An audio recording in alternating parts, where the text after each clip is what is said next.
doing this. Thanks. It's interesting though, because in America you don't see a lot of women on the news side. You do, you have like Alex Cooper, right, who Yeah. does, sort of entertainment. No shade to, but it's a whole different thing. It's more of a creator than a journalist. But I find that I think in Turkey and in other countries, women who give news and information are huge, have independent voices and independent roles, and they're doing really, really well. It's just interesting here in the United States, it hasn't really happened so. I think when cable news starts to lose more and more journalists, when they, as they continue with their layoffs, as they seem to do, more women who have. I had a unique background. I was a White House correspondent for a network. I already knew how to do broadcast journalism. I was a podcast host. I wrote a newsletter. It made sense. For a lot of people, they may have only been a print reporter their entire life, or they've only been a broadcast journalist. So it was an easier leap for me to do this.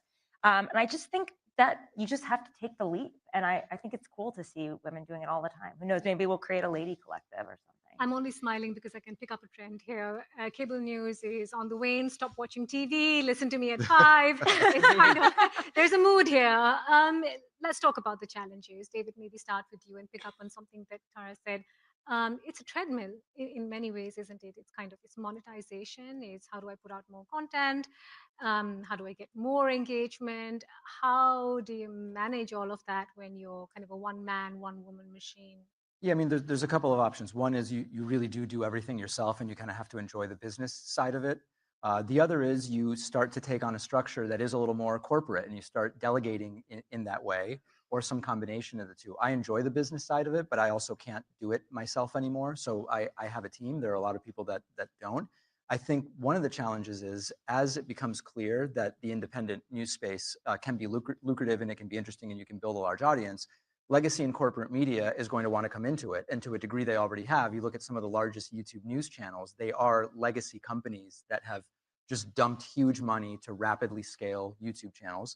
And so you might start to get that same 80-20 or even 90-10, where overwhelmingly those who come in with the funds are going to very quickly kind of scoop up market share. The other thing that's interesting is for a long time when I was doing this, when new people came into the market, I didn't really see them as competitors in the sense that the pie was growing so quickly that it was just great for everybody. I think now it's starting to get to the point, especially as people can only consume so much stuff in a day, there's 24 hours in a day, et cetera.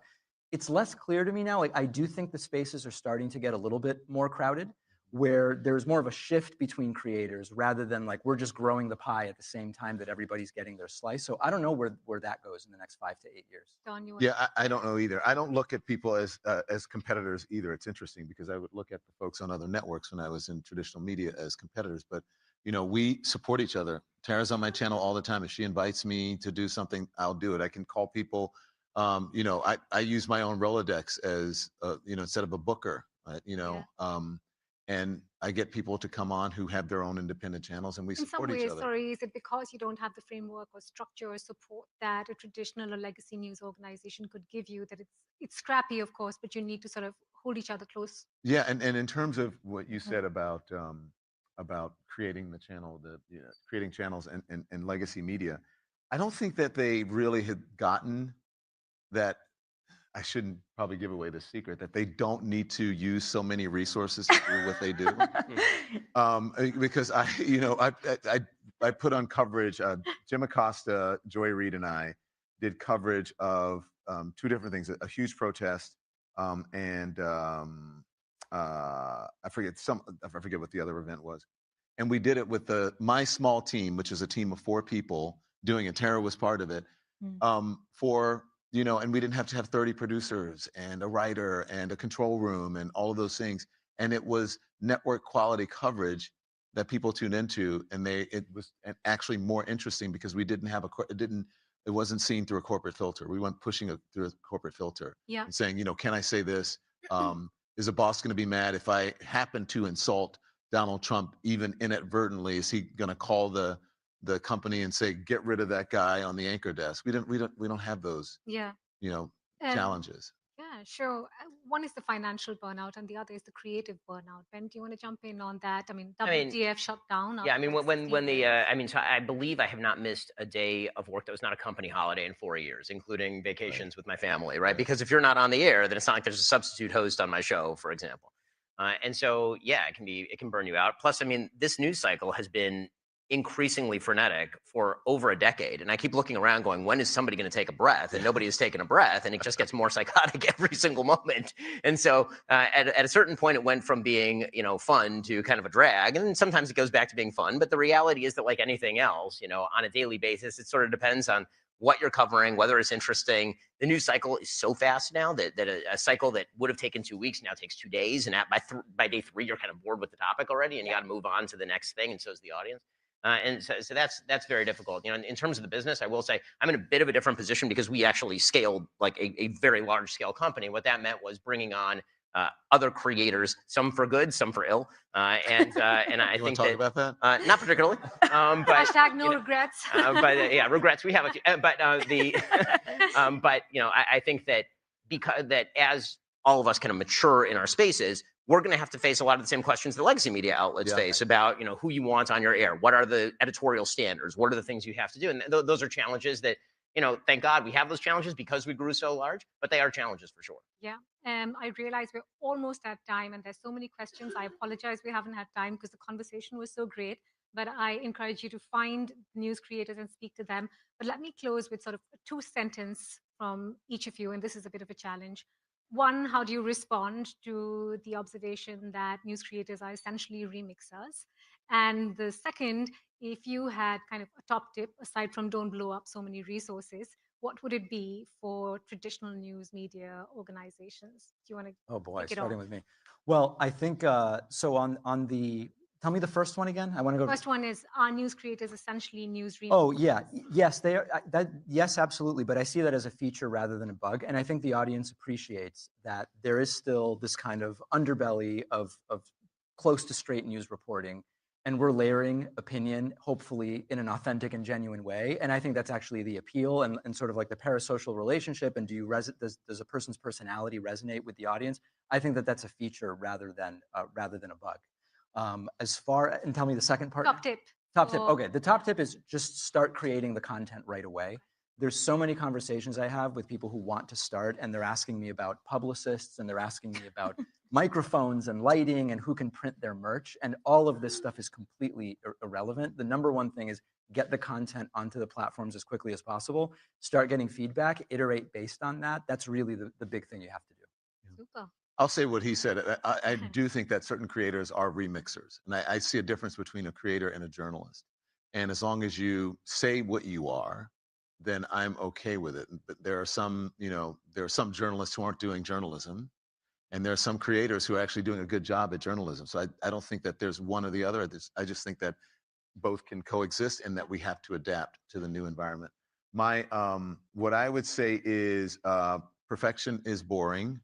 And so if you're going to do it, again, what he said, just do it and don't worry about it being perfect. And don't let, perfect be the enemy of the good. I think that's, and have integrity. So yeah, I mean, as far as us being remixers, obviously we're not the ones who are doing a lot of the core reporting. I think that's always been true. And so sometimes we're spotting a buried lead in paragraph 19 that may be, not elevated in a way that we might find interesting. And I think that is a real service. But to pretend that the legacy media doesn't have a continuing role is silly. I think the question you asked was about tips for the legacy media, yes. Correct? So the tips for the legacy media, and I think the number one thing for the legacy media is acknowledge your bias. I think that the legacy media are constantly suggesting that they're fully objective, floating above the fray, fully capable of removing themselves from the sort of day-to-day politics. And I admire the attempt by many people to do that. I actually do think that that's a useful thing. And I think journalistic practices are necessary. But it also happens to be that if you want to know the number one critique of legacy media from the right, and this has been true for decades, all the errors fall in the same direction. And yet we keep hearing about objectivity. If all the errors are going in one direction, and we keep hearing how objective the journalists are, we start to doubt that you're telling us the truth, not just about your own objectivity, but about everything you're saying. And so I think one of the things that, I'll mention my friend Barry Weiss. I think what Barry is trying to do at CBS News is quite good, actually. I think bringing on people of openly political views from different perspectives to discuss issues is really important. And I hope that more legacy media institutions would acknowledge how polarized we are. And the way to solve the polarization is not to ignore it, it's to host conversations between people who disagree. Tara, yeah, I would say I still do think about I still think about what I can offer that's new that hasn't been reported and why you might find value in my channel. So I do actually call sources. I do try to break stories. Some days they're big, some days they're not. Some days it's news analysis.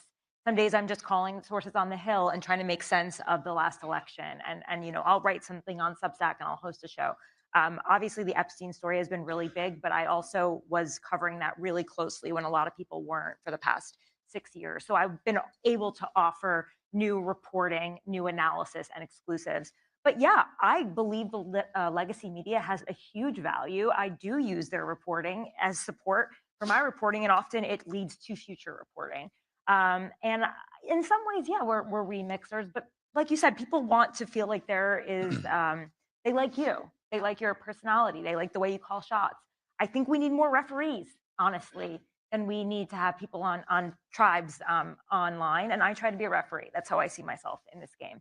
And yeah, I'm a person, of course, we all grow up with our biases just by the fact of, you know, being a first-generation American, I'll have a bias because of that. And it's subconscious, but I try not to bring it, you know, into everything. So that's my angle for this world. And my tip is to do it. Exactly. You know, how many people, I'm sure, same thing. People ask all the time, I want to do what you're doing. Okay, well then just put a camera in front of your face and start talking.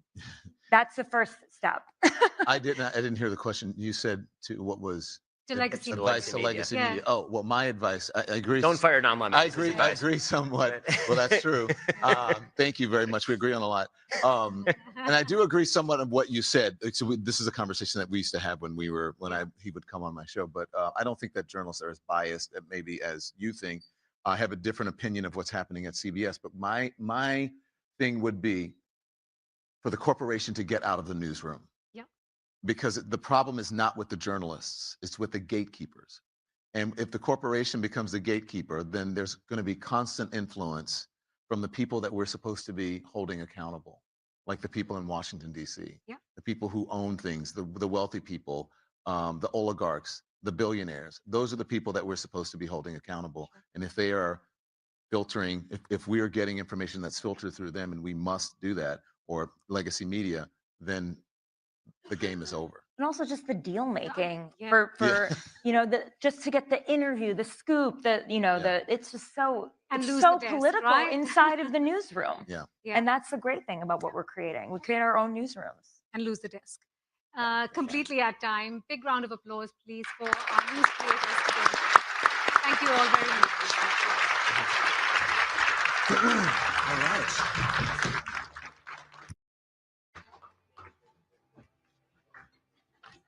Wow, amazing discussion, everyone. I want to mention that the Reuters journalists have to adhere to the Reuters trust principles, which is something that, having come from many years as a broadcast journalist behind an anchor desk, has been very impressive to me. And I would even point out, I spoke to the